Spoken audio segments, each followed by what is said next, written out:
The city of Ur is an outstanding archaeological site located in what is now southern Iraq, where some of the most enigmatic and surprising discoveries, some of them difficult to explain.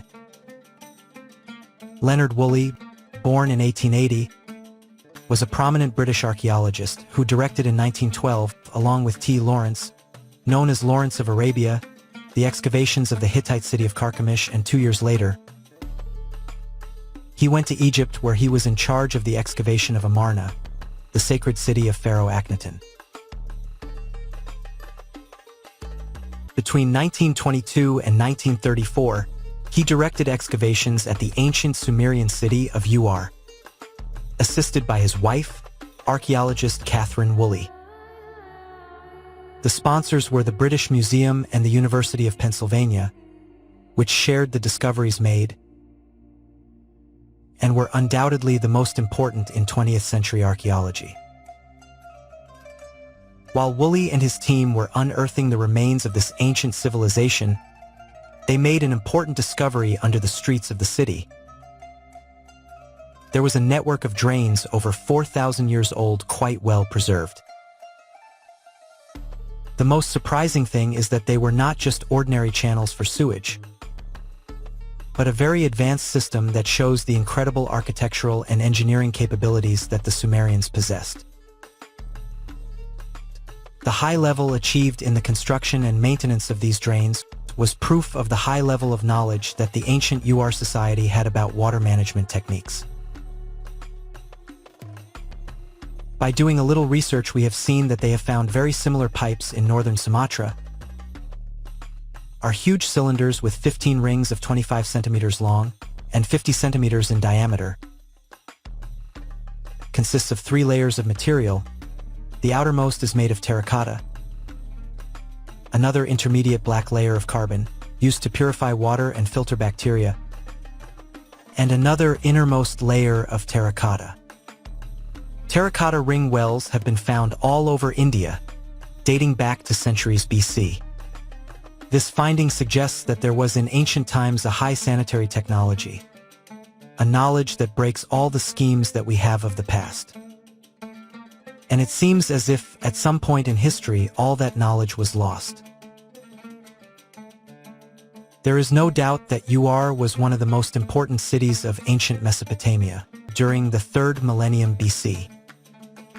Besides being the political, religious, and commercial center of the region, it became a powerful capital, well-organized, luxurious, and full of magnificence.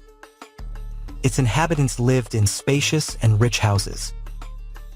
However, the discovery of the royal tombs uncovered an unexpected and macabre discovery. In the late 1920s, Woolley discovered a cemetery with almost 2,000 burials spread over an area of approximately 70 m by 55 meters. Most of them were relatively simple burials. However, Woolley noted that there were 16 that were separated from the rest. He surmised that they contained the remains of the kings and queens of Ur, hence, they were termed royal tombs. The body of the king or queen, or prominent personage, lay in the chamber, buried with important treasures, objects made of semi-precious stones, gold and silver. And in the same chamber, they found the remains of personal and domestic attendants who had been buried alive with the deceased king or queen. And outside, in a separate pit, they found the skeletons of the rest of the court, soldiers, servants, musicians with harps or lyres, cymbals and sistrums. Also, animals such as oxen or donkeys with their respective carts. But, as if this were not creepy enough, in one of those outer pits, which Woolley called the death pit, they found 74 skeletons, richly adorned, who had been buried alive in front of the royal tomb. The corpses appeared with their arms folded, and all carried a cup in their hand. It is not known whether they carried drugs or poison, or took the drink from a cauldron that was there. It is frightening to think that all of them were there waiting for death. What is not known is whether they were buried of their own free will or were forced to do so. Another really important finding took place between 1928 and 1929, when Woolley was excavating part of the cemetery and reached a depth of 10 to 13 m, decided to continue below the ground levels of the burials already excavated, and discovered something quite surprising. A thick layer of silt deposited by the water, evidence of a great flood dash, was on a layer containing ceramics of the Ubaid period. According to Woolley, this was proof of the veracity of the biblical flood, which is also referred to in the Sumerian king list and in the myth of Gilgamesh. It is necessary to emphasize the incredible treasures found by Woolley in the tombs of the Royal Cemetery of Ur. The Royal Necropolis of Ur is located southeast of the Great Ziggurat, and some 1850 tombs have been found that were used between 2650 and 2050 BC, later plundered by the Elamites after the conquest of Ur. The most outstanding discoveries of the royal tombs are the Royal Standard of Ur, made from shells, carnelian, limestone, lapis lazuli, marble, ivory, and bitumen, shows the great exquisiteness and high technical workmanship they possessed. At first it was thought to be part of a standard, however. Recent research suggests that it may have been a kind of box to hold a musical instrument, perhaps a harp. The ram in a thicket, which are actually two statues representing a ram leaning on a tree, and dating from the middle of the 3 millennium, are made of gold, silver, shell, lapis lazuli, and colored stone, were found in the Great Well of Death. One is in the British Museum in London, in England, and the other in the Museum of the University of Pennsylvania in Philadelphia, USA.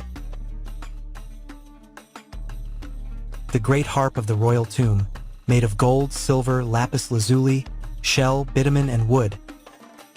In the front panel there are 4 representations. In the middle ones, there are 2 harps played by animals. Large vessel in the shape of an ostrich egg, made of gold, lapis lazuli, red limestone, shell, and bitumen. Quabi's headdress, made of gold, lapis lazuli, and coral, and includes comb, rings, crowns, headbands, and earrings. Quabi was the queen buried in the chamber corresponding to the Great Pit of Death. Large vase made of gold. Vase made of white calcite. Spearheads, the one on the left of plant, and the one on the right of electrum, an alloy of gold and silver. Dagger made of gold and restored with wood. Helmet of Mescalamdug made of gold. Mescalamdug was found in a wooden coffin, with a dagger and a magnificent helmet of gold. The large number of weapons found in his tomb suggests that his life was dedicated to war. In 1939, Woolley located the funerary statue dedicated to King Idrimi of Alalak, who lived in the 16th century BC. Currently in the British Museum, measuring 1.04 meters high and containing 101 lines of Akkadian text distributed over the entire surface, including 3 more on the cheek. The discovery of these tombs led historians and archaeologists to change their way of thinking about Sumer, since up to that moment the degree of sophistication and complexity of this society was ignored.